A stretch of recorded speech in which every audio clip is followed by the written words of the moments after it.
Welcome to the 3DownNation podcast. I'm Justin Dunk, joined by John Hodge and JC Abbott. We're discussing Chad Kelly stating he suffered a concussion during the East Final. Randy Ambrosie's State of the League address. Kyle Walter's contract situation.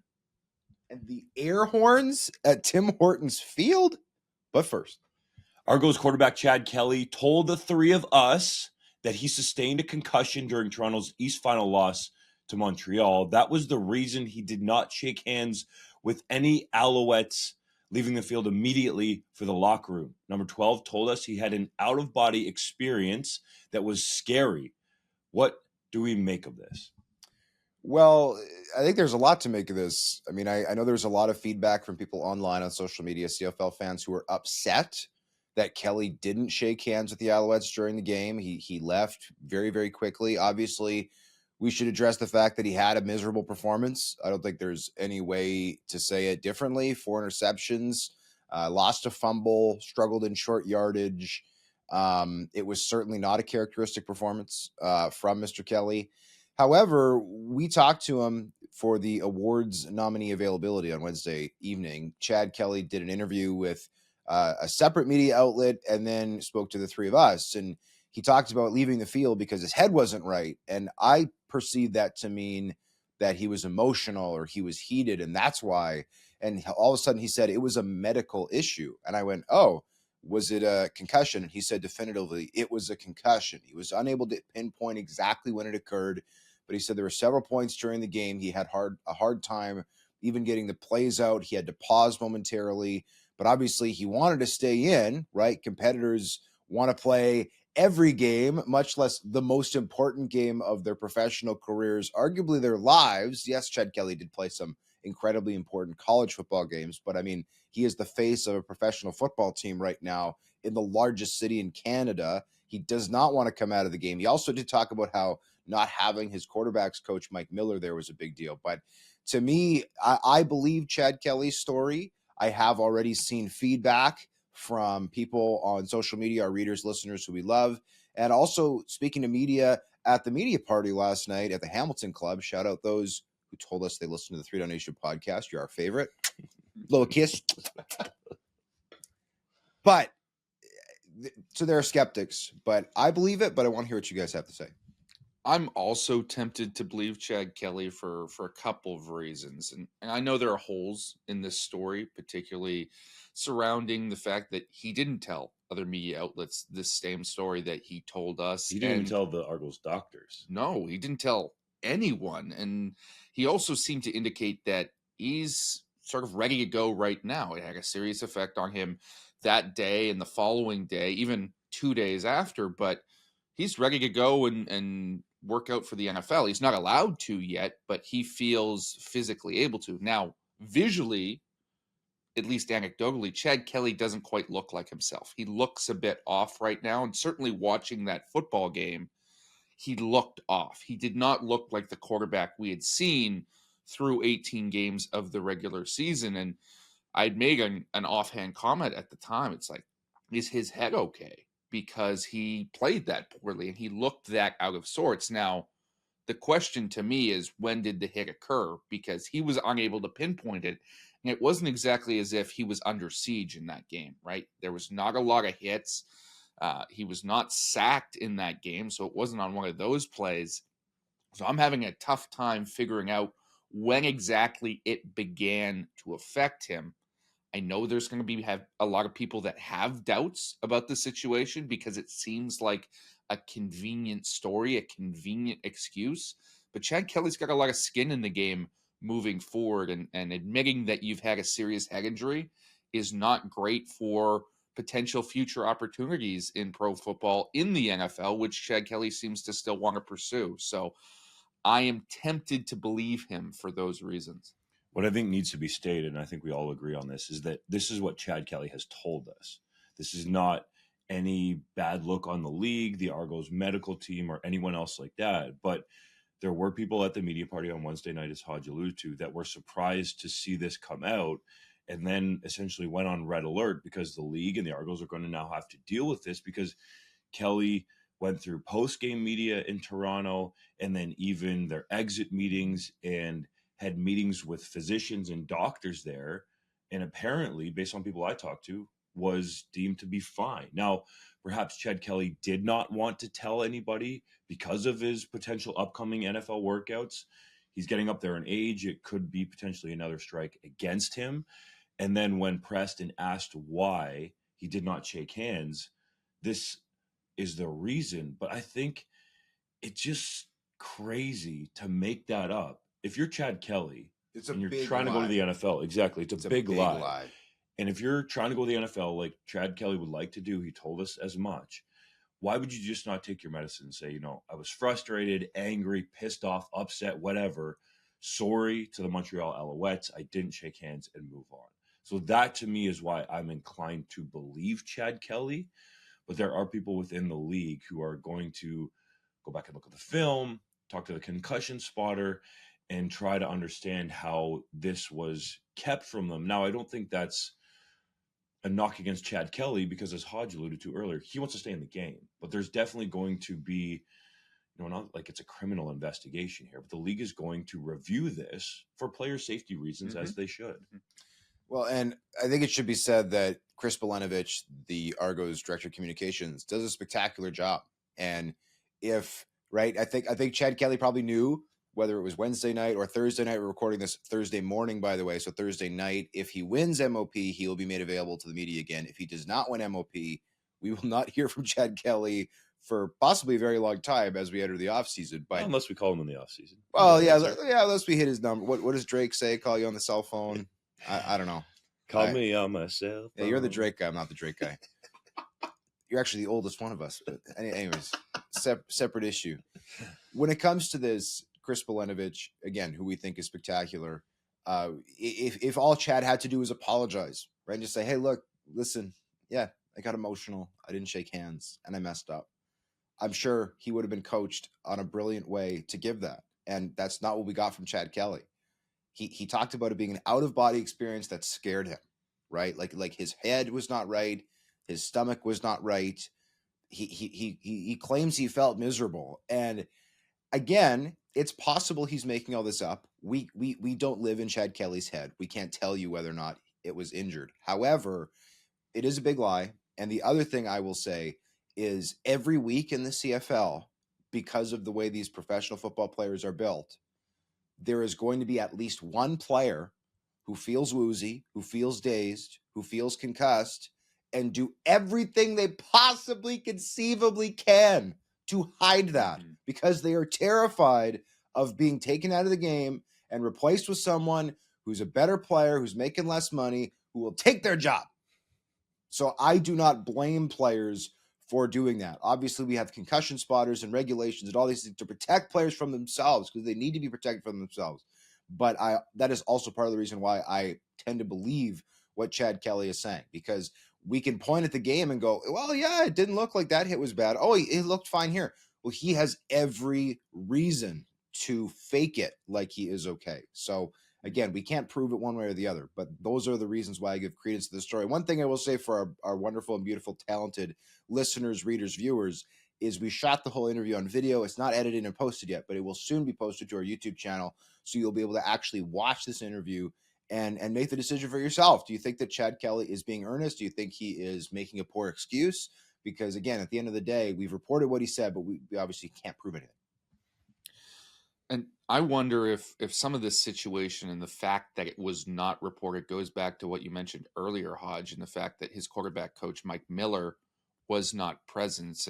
And that's the guy that typically on the sideline after every series is sitting right beside Chad Kelly, working through the iPad with him, going over the next drive or what went wrong on the last drive, and really communicating with him one-on-one. And he has not been around the team for 6 to 8 weeks, I believe, due to a personal issue.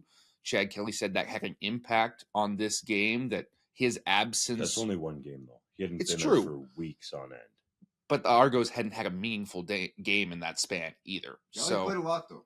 He did, but not meaningful snaps, right? So... Well, they did tie the regular season wins record. Well, yes, but they had already clinched first place. That does not make it meaningful. The record itself is meaningful. All I'm saying about this is Mike Miller was not present. Chad Kelly indicated that had an impact on him. Well, I wonder if the bigger impact is there was nobody talking to him one-on-one or sitting down with him to be able to potentially identify that concussion or symptoms, right? A coach in passing. I'm sure Ryan Dinwiddie said stuff to him as he was coming off the field, but he's got to worry about managing the game, right? There are other coaches around, but they're worried about their player groups. The guy who was responsible for Chad Kelly was not present. And if Kelly's not putting his hand up and saying, hey, I'm not feeling right, and there's no massive hit that we can see that would trigger the concussion spotter, there's nobody around that could have potentially gone, hey, Chad, your eyes don't look right. You look off right now. Let's get the trainer over here to look at you and potentially pull you from the game. That person was not present on this occasion. I think that's a bigger impact of the absence of Mike Miller than anything play call related or game plan related. And we know that you don't have to take a wallop head-to-head insane shot to get a concussion. Again, we don't know, but just the fact that he didn't, take the crown of somebody's helmet to his face mask, that is not necessarily needed for a concussion. It can happen different ways. The final thing I think that should be said on this, guys, is after we were done filming, we stopped Chad and said, hey, are you comfortable with us reporting this? Because this is going to be a major story.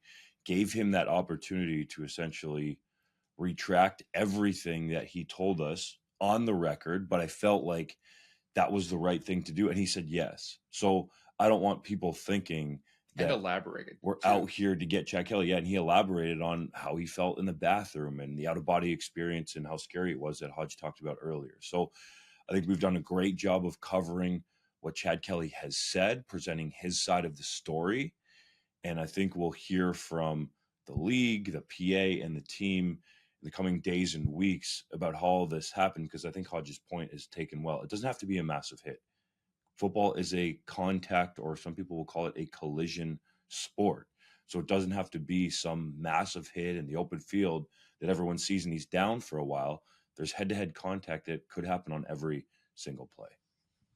Randy Ambrosie gave his annual State of the League address at the 110th Grey Cup in Steeltown. What were the major takeaways from his time on the stage at the Hamilton Convention Center? That there's a wonderful spot for a video editor in the CFL head office. That was my takeaway. Randy Ambrosie had lots You're to gonna say. get stern looks from the crew again. Well. I can take it. The video. Could you edit that video? Could you make? I could not edit that video, but I can also figure out how to find a stats page by myself. For those who did not watch the live stream of the Commissioner's State of the Union, he said many great things about the league in his opening, then was asked a question about the stats system, responded, and then cut to a video they had pre-prepared showing all the wonderful stats that the league is collecting, all of which they should have had access to all season and didn't. So I thought that was a bit of a humorous moment and perhaps a low point for the league in this address. What stuck out to me about that video, it was all centered around Chad Kelly. Clearly, the CFL, and I mean, somewhat rightfully so, expected the Argonauts to be in this game. There are some people around the league that think that the television ratings might drop off, but I actually don't think so, because when you combine RDS, and we'll have the ratings on this after the Grey Cup, the East Finals did a massive number. And I think the Montreal Alouettes, when they're winning football games, at least, I don't want to say playing well, because it's not like it's a super sexy team, going back to the days where Anthony Calvillo was throwing for all this yardage and touchdowns and things like that. But they drew a massive rating, almost 500,000 viewers on RDS. So I think it's an intriguing Grey Cup matchup. As for Ambrosie, I think the issue has become with the commissioner is it's always the greatest, the best. And I understand that you want to be positive. I think the three of us generally are fairly positive individuals. But when you're false positive, that starts to ring hollow with your fans and especially the media. So it's very hard to tell when Ambrosie is really raving about something that is actually good or something that is not good, like the stat system earlier in the year. He said was not a failure, and started talking about chipped footballs when they can't even have basic game stats up. and talk about how good it's going to be. It's like, show us with your actions. And I think that's what is troubling to me with these State of the League or State of the Union addresses, is that I don't think I can believe what Ambrosie says. Case in point, they say scoring was up, 18% year over year? Something big, yeah. That was compared to 2021. So they didn't specify that, but scoring was actually only up 0.4 from 2022 to 2023. So it's little things like that that erode at your trust with your most important people, and that is the fans. One thing I will give Randy credit for is he did apologize to the members of the media for the stats problems, knowing that it made our jobs significantly more difficult. We've talked about this on the show, but there would be times after games where you're trying to file your copy, and all the newspaper guys, especially in Winnipeg, were because they have hard deadlines. At 3DownNation, our deadline is, I guess, when the internet Rocky, baby. Well, yeah, but theoretically our deadline is when the internet dies someday in like centuries from now. Theoretically, we could. Are you saying we're gonna have a newspaper one day? No. I'm just saying the internet is ready to go. We can whenever chip it we out want. on a stone tablet. Carrier pigeon, let's go. No, so there'd be days where 10 minutes after the game it would say a player had 12 carries for 70 yards, and then 5 minutes later you'd refresh and the numbers were 11 carries for 64 yards, and it's like, oh, okay, they must have gotten one carry attributed to the wrong person. And then you refresh a moment later and it's 15 carries for 0 yards, and you're like, okay, that is definitely wrong. And then you refresh again. And the point is, so you can obviously understand when it's pertinent to be correct in your reporting, and the numbers from the official league. Though. Well, guys with like crazy amount of kick return touchdowns. There was also there was at least one game where somebody had something like 64 kick return touchdowns, which, by the way, was a record all time. The GOAT. It goes in the Genius Sports CFL record book. It does. That would be a good article, actually. But anyways, my point is the apology was appreciated. He wasn't really pushed on guaranteeing that stats will be perfect for 2024, but I'd certainly hope that come week 1, the CFL has a truly flawless and incredible stat system, because they know that they are facing scrutiny, not just from members of the media, but also from fans who want to know what's going on. By the way, right now, as of recording this video, if you go on CFL.ca to Chad Kelly's player page and you scroll down, there are no stats from the East Final. I have to go through the media portal to find those stats, which is great. But what about the fans? Maybe they're trying to help Chad Kelly forget about it. Maybe. Regardless. Sorry, can interception numbers go that high for a playoff game in the system? Turnovers. Yeah, if somebody can have 64 kickoff return touchdowns, there's certainly the option to have 4 interceptions. So, anyways, moving on from the stats, and Randy said he's not going anywhere. He plans to remain the commissioner as long as the governors want him. He's 60 years old. Obviously, his reign of 6 years has not been that long relative to most professional commissioners, but the CFL is the only commissioner in the league that changes commissioners like underwear, right? There every day, it seems, there's a new commissioner, for at least that's been the case for some parts in time. He's already the 4th longest tenured commissioner in CFL history. And even just 2 more years on the job, if Randy's still giving these presentations and showing us these videos in 2025, he will be the 2nd longest tenured commissioner. He's probably not going to pass Jake Goddard. Jake Goddard is the commissioner of this league for almost 20 years, but he plans to stay on. Injury-wise, it doesn't sound like we're going to get more injury reporting. The football ops cap is not going away. Personally, I think that is bad news. But fans were really excited to hear that playoff games are keeping on Saturday. People seem excited about that. Just play them at 1 and 4. Yeah, that was, I think, the issue this Easter year time. is they changed the day, but they pushed them back 2 hours. So the later game, the Western, because the Western semi and the Western final both went down in ratings. Not huge, but they went down. And I think that's because they were competing with Hockey Night in Canada. So anyways, I all in all, I thought the state of the league was a little better than most years. Admittedly, I don't think that Randy is the best communicator, because I agree with what you're saying that I think he spends a lot too much time and effort and energy on what I think is fairly characterized as false positivity, especially because there are actually lots of positive things to talk about in the CFL right now, right? Attendance being up, regular season rating television numbers were up, playoff game television numbers in the semis were down a little bit, but the finals more than made up for it. Like, so far the playoffs are more viewed than last year. And also, like, the East Final, boys, English and French combined, over 1.3 million people. That I is thought you were saving that wild. for later in the show. Didn't Well- you get upset at us last week? That's fine. So anyways, I thought it was fine, but I will also caveat that by saying my expectations for the state of the league are never super high. But all in all, I think the state of the league is pretty good. The actual state of the league address itself was fine. Some other nuggets that stood out. Ambrosie said that the CFL is currently in discussions with a highly engaged, very qualified potential owner Is that in make-believe? Halifax. Is that Is real? it? I have no idea. I don't see a stadium there yet. So that to me is Oh, no, more there's two important. stadiums there. Not a Just gotta real turn it stadium. into football, man. Yeah, we were at a real stadium. Well, you weren't there. Hodge and I were there. Yeah, but you got to expand it and make that That's doable. expansion permanent. There I have are doubts. stadium I have facilities doubts. there. There are fields present in Halifax. I thought you do wanted not to be out on dispute the that. East Coast looking over the water, playing your favorite folk tune. Oh, it would be lovely. I might move out there. I'll be the Atlantic Schooners' #1 reporter. He also, speaking of ownership, didn't really weigh in on the situation facing the Edmonton Elks and said that decision on whether the community-owned club will be privatized will be made in Edmonton that makes no by sense to me. Edmontonians. Which The again, league is going to have no hand in a potential ownership change. hey, But yet they hired Park Lane to go out and find PKP. When apparently, and this is according to Ambrosie, PKP called him and told him he wanted to buy the Alouettes, and they still used the investment bank. So I don't understand how that's possible, but we'll see what happens with the Elks. I'm not saying I believe it a lick. I'm just saying what Ambrosie sat up there with a smile, and that's that Edmontonians would decide their own future. Is it possible for a team to sell itself without the approval of the CFL?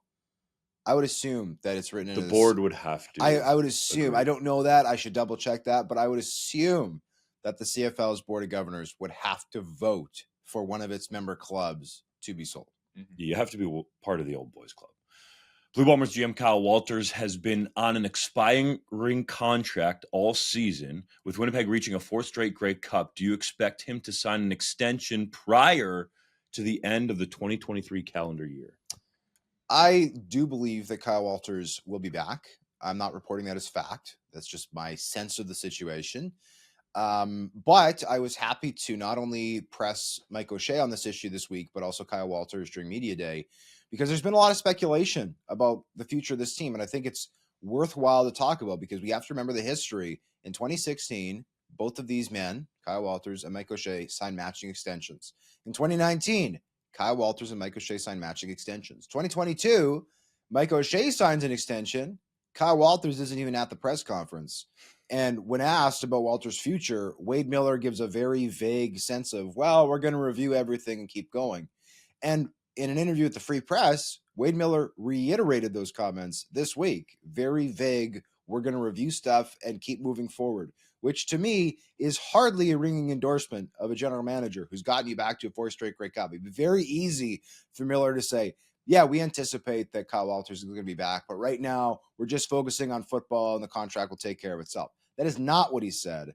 Kyle Walters made it clear in his conversation with me that he wants to be back with the Winnipeg Blue Bombers. He said, why would anybody want to leave this organization? They've had so much success. But where else can he go?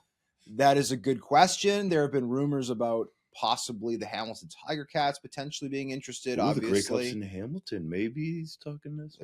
Well, he wouldn't. What are you saying? People tamper? That would never happen. 64 touchdowns in a game? Yes. Tampering? No. That is impossible. Never, ever. Kyle Walters may have also admitted that he tampered back in 2013 to help put his team back together, but I don't think it's a surprise to anybody that tampering happened. He also joked that the statute of limitations on that has elapsed. But anyways, that's just for our listeners. That is how the CFL works. Is everybody's in touch with everybody all the time. Between you and us. Okay. And between you and us. This is not a isolated incident. This is just how the business works. Regardless, I do think Walters will be back. He wants to be back. If it were up to him, this would be done. The only thing I will say is when I asked Mike O'Shea about this on Tuesday, he pushed back saying, well, this event is really about talking about the Grey Cup. And Kyle Walters used the word distraction. He said, we don't want this to be a distraction. He said, with all due respect, Kyle, if you dealt with this months or a year ago, this wouldn't be a distraction. Like, you have made this a distraction, not Kyle Walters as an individual, but the Winnipeg Blue Bombers as an organization have made this a distraction this week by not dealing with it before getting to the big game, because surely they knew that these questions were coming at the league's flagship annual event that everybody looks forward to. So again, my prediction is that Walters will be back. It should be noted his two assistant general managers who have been with him since day one in 2014 when he got the interim tag removed, Ted Gavaya and Danny McManus, are also not under contract next season. So my plan is to wait and see. And if none of them are back, then I think we should throw our hats into the ring. We can be the GMs. Why not? I agree. I think we could do a fantastic job. That wouldn't work, though, because we have a fundamental disagreement with JC Hodge. Yeah, JC's first order of business. Cut Brady Oliveira. Hey, get rid of don't him. make him the highest paid running back in the league. Get rid of him. No value. We don't need him. Just go on inside 10,000 mediocre pass rushers because the analytics say that's how you win.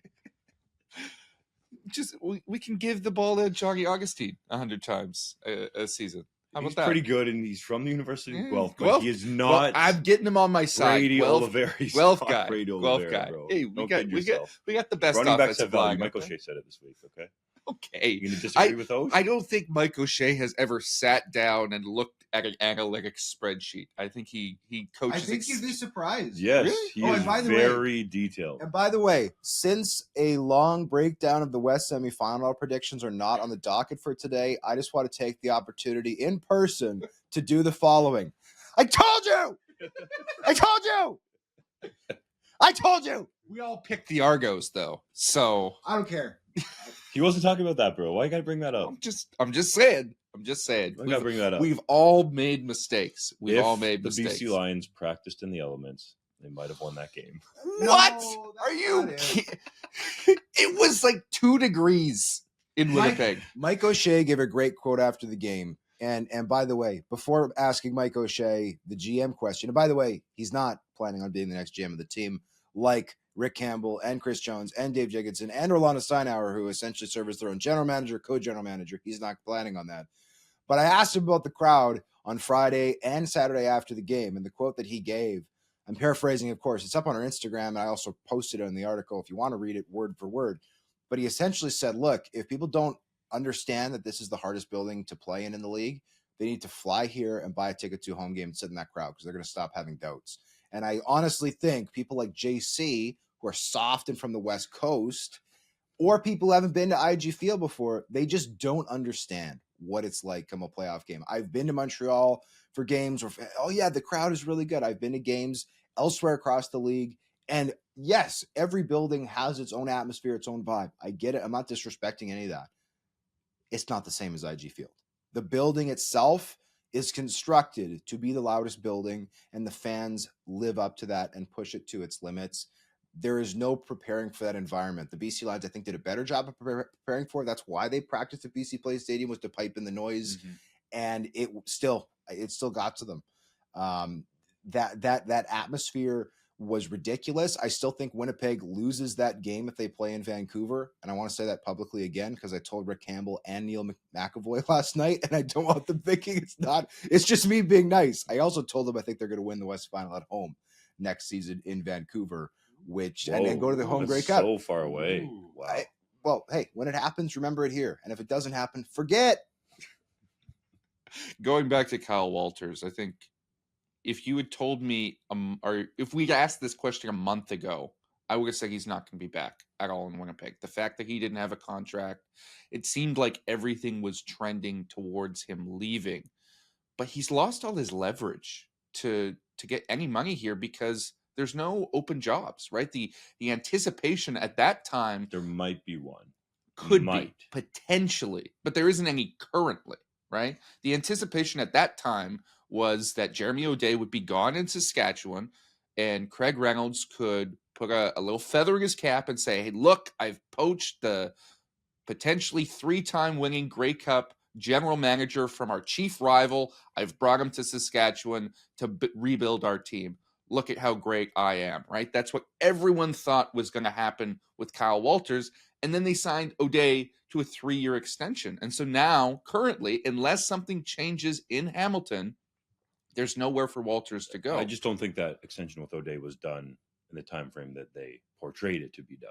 Potentially. Jeremy O'Day was very comfortable, from what I hear, down the stretch of the season. And I don't disagree with that, but I'm talking about the outside narrative, not necessarily what was going on in Craig Reynolds' own head. He seems to have given his full endorsement to Jeremy O'Day, but everyone around was looking at the situation, not knowing what was going on in Craig Reynolds' head, looking at that as the landing spot for Kyle Walters. And now there is no landing spot. So if Wade Miller wants to put a little bit of pressure on Walters, he could get him at a bit of a discounted rate right now because he has nowhere else to go. Now, I don't think Kyle Walters is destitute.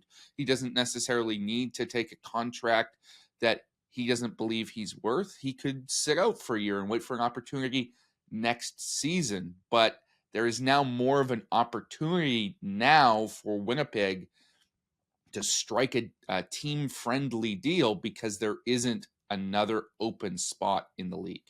One more thing I will say on this topic is Wade Miller, the Winnipeg Blue Bombers president and CEO, is a lot of things. Stupid is not one.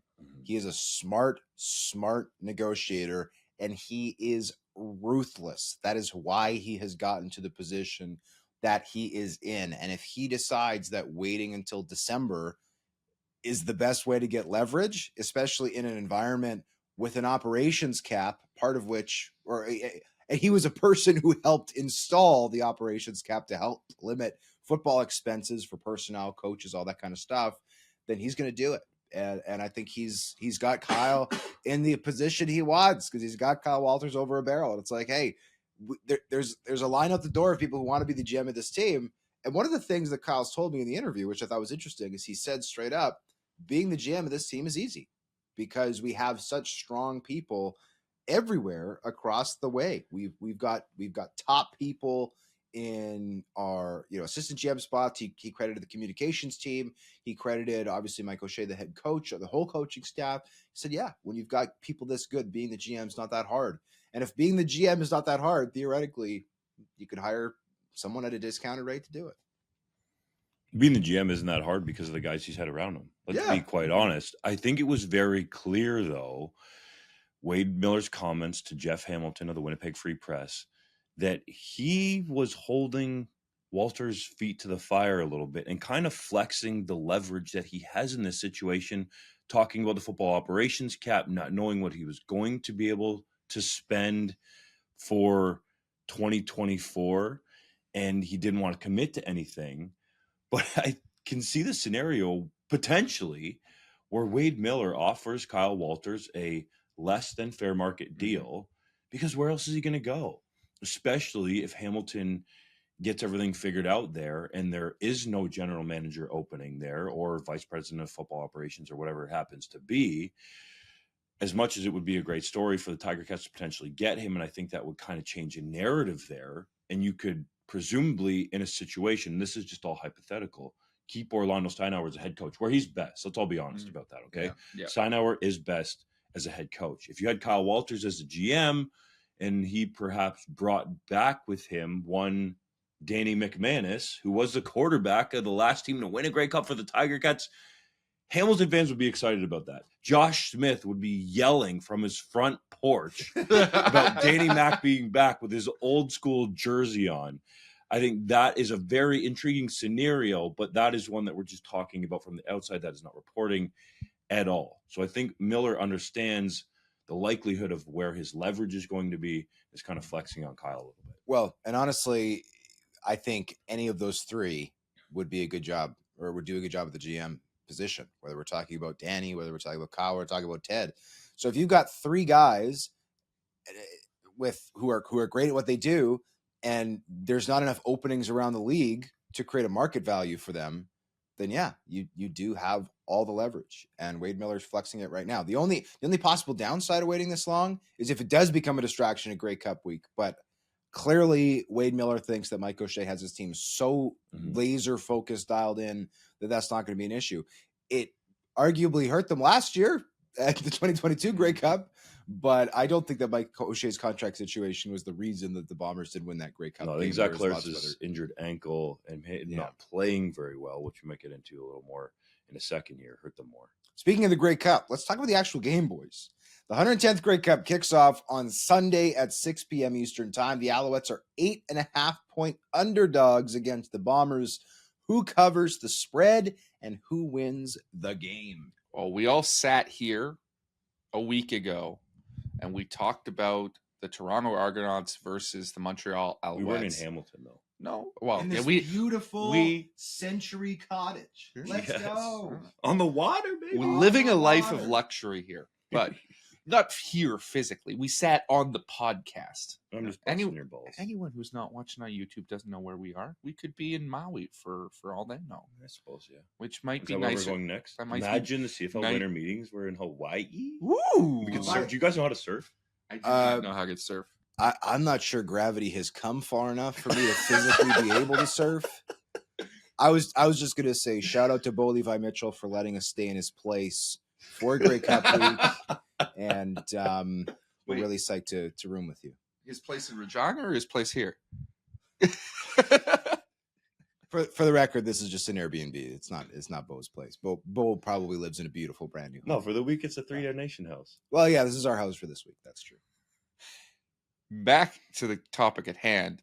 We sat on the podcast and we talked about the Toronto Argonauts versus the Montreal Alouettes, and nobody gave the Alouettes a shot in that game. I think two of us picked the Argos to cover the spread, which was 10.5 points. We all backed the Argos in that game and said Montreal didn't have a shot. And you know what? I'm doing the same thing again because I don't think the Montreal Alouettes have a chance to win this Grey Cup game. Simply put, Winnipeg is not going to make the mistakes that Toronto did in that game. I think 9 times out of 10, Toronto doesn't make the mistakes that Toronto did in that particular football game. This is a team that isn't going to beat you. You're going to beat yourself when you play the Montreal Alouettes because they have an offense that doesn't really score. They don't turn over the football, though.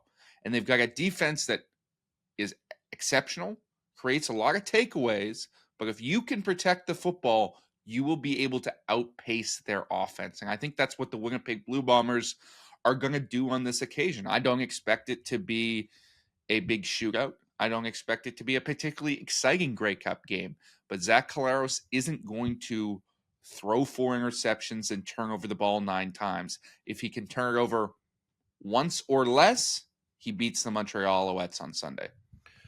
Here's the thing for me with Winnipeg. You mentioned Zach Collaros.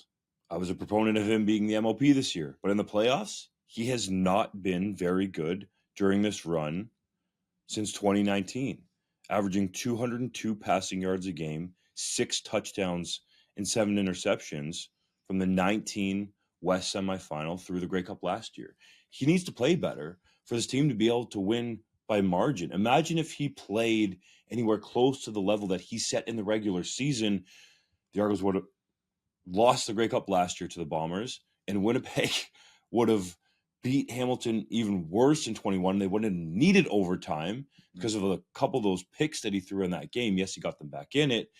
And in 2019, they crushed the Ticats. Willie Jefferson had an outstanding game as it was. Anyway, Andrew Harris was the MVC and MVP of the game. But I think Collaros needs to play better. I do think that there is actually some credence to Montreal making this a competitive game. That defense is playing at a great level. And the Alouettes, I think Cody Fajardo is right in his statement in saying they're the hottest team in the league right now. They won, 7 in a row, finally beat a team with a above 500 record, the team that set or tied the mark for the most regular season wins in the regular season in 2023. And I really believe that Montreal can make this competitive because they play boring but effective football. They don't turn it over. William Stanbeck, I was talking to him at Media Day, essentially has understood now that he's been on a pitch count. He's ready for this game. He's fully fresh. He didn't get it at the start of the year. It seemed like there was a little bit of, dare I say, animosity between him and Jason Moss. But I think the Alouettes can at least keep this close, but I do see Winnipeg winning. And I think the line's just going to keep going up. When it opened, I think it was around 7.5. So that means there's been some heavy Winnipeg money come in. I think there actually is value on the Owls to cover, but I do believe the Bombers win. I will say this, and you can review the tape if you want to from last week, but I said there is a formula for Montreal to beat the Toronto Argonauts in these final, and that is to play mistake-free football and let the Argonauts beat themselves in the form of turnovers, in the form of interceptions, all that stuff. That is exactly how that game played out. The Alouettes got their special teams touchdown, right? They got 2 pick sixes. The offense literally put up less than 200 yards. It was one of the worst offensive performances of the season in terms of yardage and points. Because again, most of Montreal's 38 points were not scored by the offense. They got outscored by their defense and almost outscored by their special teams. And when they did score, it was because they were on a short field after turnover. So to me, the formula is remaining the same. Montreal absolutely can win this Grey Cup. I do believe that. Dalton Schoen being out does matter a lot in this game. He is their deep threat. Mike O'Shea has repeatedly called him the best receiver in the CFL. Obviously, Kenny Lawler is going to be in the mix. He's going to hopefully make some big plays for Winnipeg like he did this past week, making that insane catch, getting his elbow down in the sideline. But obviously, the explosiveness of that offense is not going to be as great. And also, Adam Bighill being out on defense does matter. I don't think it matters any way you slice it. You don't think there's any chance he plays? I think it's an extraordinarily small percentage chance that he or Dalton Schoen plays. I suppose I should caveat. The Bombers haven't officially ruled them out. I don't expect either to play. Brian Cole, Malik Clemens, Shane Gauthier, all those guys are likely to see reps at linebacker. The Bombers also last week did a lot of creative things with their defensive front, with extra linebackers rotating them in and out. Even before Biggie was out, they've obviously done lots of that after, and I do expect that to continue this week. So to me, the formula is there for Montreal, but I think that there's a very good chance that Winnipeg wins their 3rd Grey Cup in 4 years. And I just think they're the better team, right? If the Bombers do not beat themselves, they will win this game. If they beat themselves, the Alouettes will win. That's the way I see it. There's a formula for Montreal to win this game, but it's like one of those physics formulas on a college campus, like from a beautiful mind that's across the whole what would be the board. bigger upset? Montreal beating Toronto or Montreal beating Winnipeg? Toronto was the bigger upset, but they would both be massive upsets. And in order to pull off a massive upset like that, everything has to go right. And statistically, it's difficult for everything to go right. Everything has to go right. Because I'm going to steal this point from Hodge. I thought he was going to say it, but this is the formula that might be in Danny Machoch's backpack or that's up on his whiteboard in his office. Okay, this is the formula that he won the Vanier Cup with. I believe it was 2014. That sounds right. We can double check it, JC. Get on that. But this is what he did. He had a strong defense led by Byron Archambault, an outstanding linebacker who was up for the President's Trophy in U Sports. Their special teams were solid, if unspectacular. And the offense ran the ball and was balanced enough with Anthony Calvillo there calling the plays to win that Vanier Cup. It's not the same in terms of Canadian university football and pro football, but that's been the Alouettes formula during this 7-game winning streak and last week against Toronto. Yeah, it's 2014. It's been there for it was indeed 2014. That formula is a lot easier against kids than it is against grown-ass man. But he did getting last paid. week against Toronto. He did it He did for 6 weeks prior. I'm not saying it's they haven't been perfect for 6 weeks, and they beat up on a lot of bad teams. Let's be frank. Been perfect. 7-0 is perfection. Basically. Yeah, but up until the hottest team in the CFL right now. Up until that Toronto game, they hadn't beat anybody. Not a single team that was above 500. Wasn't that you that said on the pod a couple weeks ago, though, that at some point that was going to change? Yeah, and it did. And now it's never going to happen again. Never again. Not this season. There's only one game, but I don't think they win it. Let's be frank. Like, it is a complex formula to be able to pull off. Is it impossible? Pretty simple, actually. Everything has to go right. Everything has to go right for you and able to do it because you don't have an offense that can make the big play when you need it, that can take over the game. I do not trust Cody Fajardo to do that. I don't trust him to have his Grey Cup moment. And as much as William Stanback has been put on a pitch count, as you would like to say, well, maybe it's time for him to pitch a little bit less because I don't think he's the player he used to be. I don't trust that offense. Austin Mack has disappeared in the second half of the season. Tyler Snead has played well, but I don't think he's a game breaker by any stretch of the imagination. And they give up too many sacks, in part because Fajardo holds on to the ball too long. Now, he doesn't. Is better than a turnover.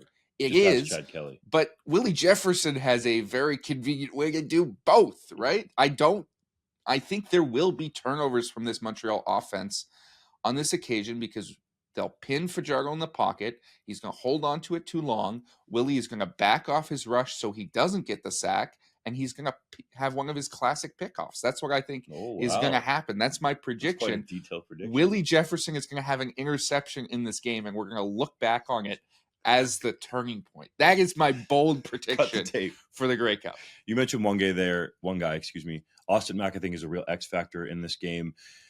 Jason Moss talked about this week how he got to training camp. He respected the CFL game. He went and watched Dino Lewis tape. And then William Stanback at one point came over to him during training camp and said, hey, if you keep this up, you're going to be Kenny Lawler 2.0. At the time, he admitted he didn't know who Kenny Lawler was. He knows who he is now. But what stood out to me about Mack was his respect for the CFL and the fact that he wasn't an American coming from a big-time school, Ohio State University, where he was coached by Urban Meyer and thought he was going to, quote, run the league, like one Johnny Manziel said when he came up here in his time here. Johnny Manziel did not run the league. It was the complete opposite. The league ran him out of it.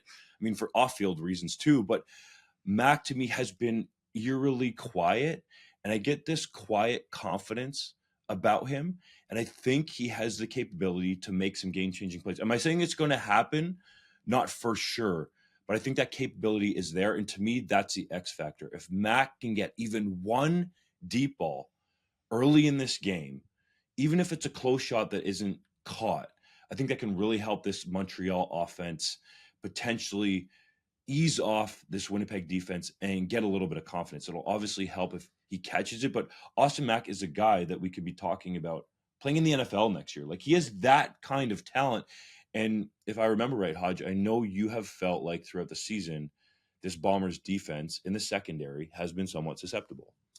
I think they've nailed it down better. I think Jamal Parker is an upgrade at corner over Winston Rose, who's a healthy scratch for the playoffs. So I think that's been helpful. But yes, I agree that there have been times this season where the secondary has been a little bit vulnerable. Demerio Houston being back gives me more confidence. He's been back the last little bit and looked very nice. He had a great interception in the team's last game. So with finding the right mix, I have more confidence than I did even a month ago. But yes, I do think that is a possibility. And I'll also say this, for the Alouettes to win this game, I think they're going to need to get one deep shot. And I think that's probably the most that they can get. I don't see Cody Fajardo going out there and throwing for 400 yards, probably because the Alouettes don't even want to ask him to do that. They just want to play boring, bland football and win a championship, like the Vanier Cup with Danny Machocha in 2014. By the way, the Caravans are still using that formula because they won the Dunsmore last weekend 12-6, which is like a really exciting hockey game, not an exciting football game. But their quarterback's way better than the quarterback. Yeah, imagine if they let him do stuff. 2014. Right? Imagine. Anyways. Jonathan Senecal got a comparison to Trey Ford this week. Yes, he did. From Greg Marshall. That's legit. Who's been in U Sports football forever. Well, actually, since 1984. But Greg Marshall doesn't throw that stuff around, and this is an aside, but also I think he uses it to overhype his opponents, make them feel good, and then he goes out and punches them in the mouth. So anyways, I think the Alouettes have one deep shot potentially in them. It'll probably come off play action. It'll probably come in the second half. And I'll say this, Austin Mack could be the guy. I also wouldn't be surprised if it went to Tyson Philpott. But the Alouettes at some point are going to need to find a way, even just one time, to take the top off Winnipeg's defense, blow it open a little bit, and then they're going to ground and pound it, try to get turnovers and play their game and try to win a scrappy, like 1913 Grey Cup, which, let's also be honest, is not what any fans want to see. But Danny Machocha's job is not to have the CFL have a exciting championship game. Danny Machocha's job is to bring the Grey Cup back to Montreal for the first time since 2010. And so far, he's done a very good job of getting his team, despite a very tumultuous offseason with all kinds of instability, he's done a great job of getting this roster ready to play winning football, and that's why they're here. Who wins and who covers, JC? Oh, it's definitely going to be Winnipeg. And at this line, I'm picking Montreal to cover. I think 8.5 is too high, and it seems to be creeping up. If you can get it at 6.5, I'd always buy some points if you wanted to. I'm picking Winnipeg at 6.5. At 8.5, I'm picking Montreal to cover.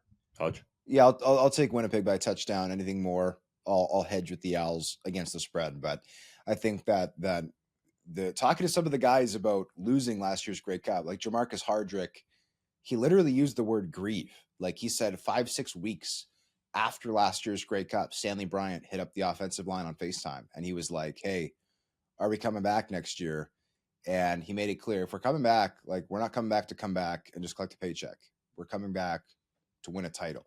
And the heartbreak that this club went through, I think, is something that they know they don't want to repeat. The loss in 2022 has stuck with them way more than the victory in 2019 or 2021. This team is dialed in, motivated, and they're the more talented team. So I'm happy to take the Bombers for that reason. I'll take the Bombers to win, the Alouettes to cover. And who are MVPs and MVCs in this game? Because we've highlighted a number of players. I'm going to go MVP Willie Jefferson. Oh, wow. Okay. Because of that tremendous interception that he's definitely going to have in this game. And I've now completely There's one name you're not allowed to say for MVC because they don't have any value, bro. It's the man I voted for. I mean, most true. valuable Canadian is going to be a running back? Oh, my God. Most valuable. Value is in there. I've completely painted myself into this corner. Most valuable Canadian. I don't have a vote, but if I did, it would be Patty Neufeld for opening up the holes for Brady Oliveira. How about that? I'm going to take Brady Oliveira for MVP and MVC. Oh, he does the Andrew Harris double. Well, yeah. Would anybody be surprised if he was the MVP of this game? Bombers are going to give it to him 20 times. By the way, I've had some members of the media ask me if Brady is nicked up. I could say he looked great after the West Final, no worse for wear. Vernon Adams Jr. was hobbling terribly when he came to his media availability at IG Field last week. Brady Oliveira looked no worse for wear, was in good spirits, and said he was fully healthy. Is it possible that he was covering something up? I guess, but he'd have to be a really good actor. So I don't think that Brady Oliveira is nicked up. I do think that Montreal's a lot better against the run than BC, but Winnipeg is going to be happy to give Brady 20 touches, and I think he's going to make the most of them. Brady Oliveira might even have more than 20 touches. I got to get his name right for once. It's okay, Dunkiera. It's okay. Gosh. Sometimes people say names wrong. Justin Dunk. It's okay. Justin Dunk. It's okay, Dink. We can do this. He's just a little wiener. I'm just a little wiener. We're top 10 moment of all time. We're like the two hot dog buns on either side of the wiener. If you're listening and not watching on YouTube, it looks like a dunk sandwich or a dunk sausage. Or I don't even want to go down. I don't want to see the dunk sausage. For some reason, when you start talking about these names, I think of my girlfriend's nephew, and he calls me Justino. Justino. And I call him Mazzino. It's like our Italian soccer names when we're playing soccer. So maybe that's what you guys can call me when I continually mess up Oliveira's name. But I think Zach Laris is the MVP of this game. He finally has a really good playoff performance, and Brady Oliveira gets MVC in a Bombers victory. And I probably shouldn't be saying this because I've heard from some of the people in the media in Winnipeg, but I just hope we get these right, okay? If we need it to happen, let it go down to the wire. All due respect to Enoch Mwamba last year, I don't think he deserved to go double in those awards. There was much more deserving people in that game. Let's try to get it right. U Sports plays its national semifinal football games on Saturday. Number 1, Western University travels to Quebec for a meeting with the number 2 ranked Université de Montréal in the UTEC Bowl at 12 p.m. Eastern Time, while St. Francis Xavier flies coast to coast for a matchup with the University of British Columbia in the Mitchell Bowl at 3 p.m. Who wins these games and why? Oh, buddy, that first game, Mustangs Carabin, is an absolute barn burner. You have Greg Marshall, who has become accustomed to being in these games in Vanier Cups in recent years after going so long without winning one at Western. They won in 2017 actually here in Hamilton to get that mojo going. You know, with Marshall's teams, he's always going to have a solid defense. They do what they do. It's a kind of boring style, but they play it really well. At cover 3, double hold, 4-3, all that kind of stuff. And they run the football. It doesn't matter who is at running back. Keon Edwards is hurt and out for this game. They got other guys in there. Evan Hillock is not even practicing for this team on a regular basis, the outstanding quarterback, but he still put up some gaudy numbers. But it is a monumental task to go into Montreal, Sepsum Stadium, is super loud. Hodge talked about IG Field and the way it's set up for sound. Sepsum wasn't exactly like that in terms of how it was built, but the sound bounces back. I think it's off the mountain there in Montreal. I've been there. It's a very loud building, and the Carabins have a quarterback in Jonathan Senecal, who is Trey Ford-like in his abilities, according to Marshall. Very fast in the open field, has improved as a passer, and I think most importantly for me, has gotten much thicker. He used to be like rail thin, super skinny, but he's clearly developed in that regard. I think the Carabins deserve to be favorites at home. Yes, I know that Dunsmore Cup score wasn't astounding in terms of how many points they put up, but that rivalry is usually so close. The teams know each other so well that's why I think those games are low scoring. I think I'm going to give the edge, though, in this game to the Carabins. And in the other game out west, the Mitchell Bowl, Canada West teams are 7-2 since the start of the Mitchell Bowl. The only team to win out west is Laval. They did it twice at McMahon Stadium. Don't mention that to Blake Nill, though, because he was the head coach of the University of Calgary Dinos at the time. Now he's with UBC. The Thunderbirds had an unbelievable victory, dude. I was at the stadium at Thunderbird Stadium last week for the final there. Eli Hetlinger fumbles for the University of Alberta. Garrett Rooker takes a deep shot over the top, 62 yards to Shamar McBean in the final minute. Then it's Sam Davenport on the final play, catches a touchdown. His teammates mob him in the end zone, guys. But they still got to kick the extra point. But credit Kieran Flannery Fleck after there was an unsportsmanlike conduct penalty because they were celebrating in the end zone like they had won the game, for nailing the extra point to give UBC its first Hardy Cup since 2015. The team was hosting it for the first time at UBC since 1999. This is a very talented roster. Pat Tracy, the defense coordinator, I think is underrated. You have Saint FX, the X-Men, coming literally coast to coast. Gary Waterman and his team have now won the Loney Bowl 3 straight times. So they're used to being in national semifinals, played Saskatchewan pretty tough last year, but that was out east. I think it's a much different task. I think they're going to have to go through 4 or 5 different time zones, plus that flight. Like, how far is that, dude? You did that one year. Oh, geez. It's miserable to do that flight. And It's like 5.5 from Toronto to Vancouver. Yeah, 5.5 to Toronto to Vancouver, and then it was another 4.5 from Toronto to Halifax. So we're talking like a 10-hour flight with these kids who are not used to flying. Give me UBC, but I think particularly Saint FX is raising the bar for the AUS. I think you guys are forgetting that the Earth is a sphere. Also, they're definitely not flying direct unless they chartered it. There's no way to fly direct. Oh no. Okay. Well, it says here a connecting flight. It's 8 hours, which for a group of pros is probably doable, but a group of kids is a different thing. Nonstop Halifax to Vancouver. A different source here says it's 6.5 hours. Regardless, it is a super long flight because we live in a massive, beautiful, wildly, crazily, bizarrely wide country. And that is the way that we roll here in Canada. And also, by the way, shout out Shamar McBean for having one of the best names in football history. Who are you picking to win? I'm certainly picking UBC to win. In the UTEC, yeah, you know what? I feel bad picking against the Alouettes. Give me the Carabins. JC, did you make a pick yet, bro? I have not. You're fence sitting. I'm not fence sitting at all. I'm picking the Carabins to win over Western as well. I think they both have extremely talented quarterbacks, but without Keon Edwards, as much as that Western rushing attack has kept going with their backups there, the Montreal Carabins know how to defend the run because they play in the RSEQ. That's all anybody does.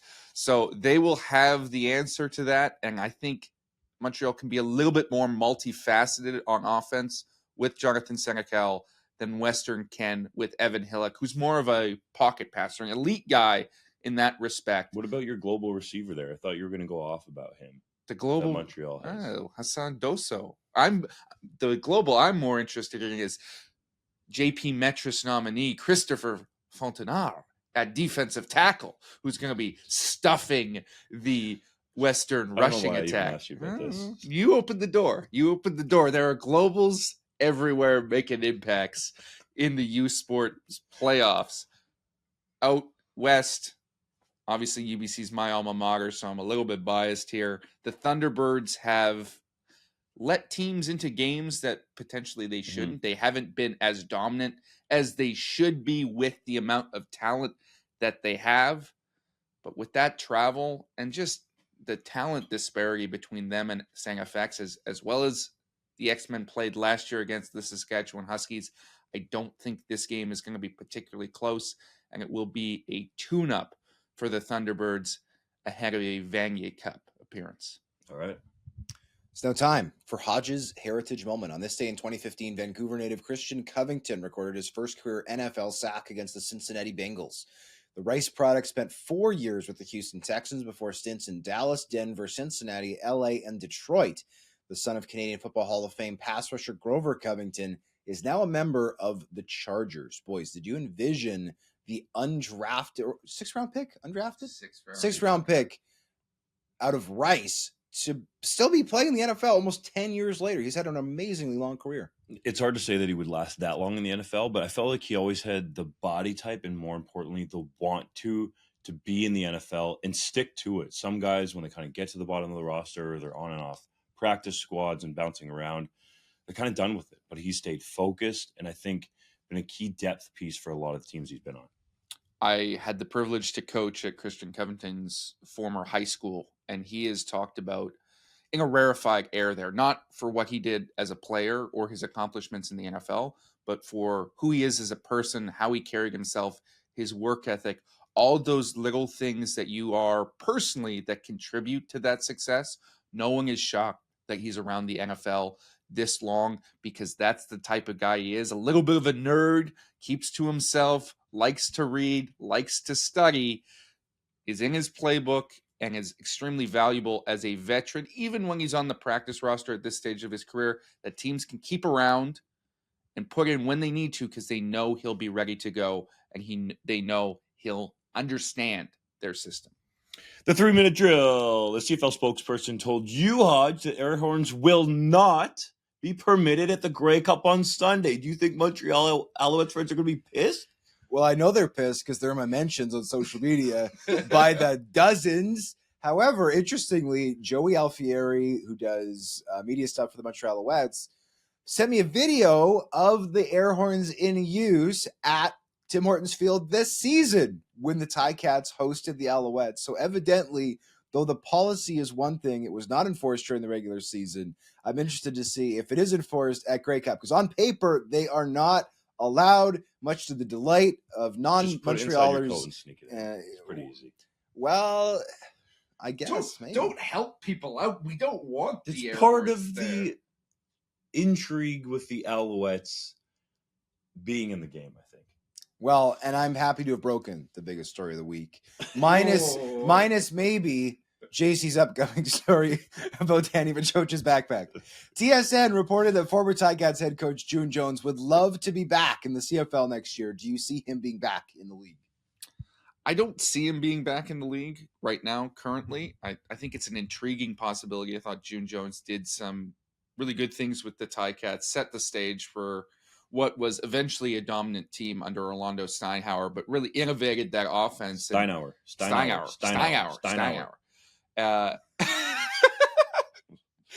And brought new weapons, right? Brandon Banks was just a returner before June Jones. Okay, of course he wants to be in the league, but he's not going to be. Move on. Yes, okay.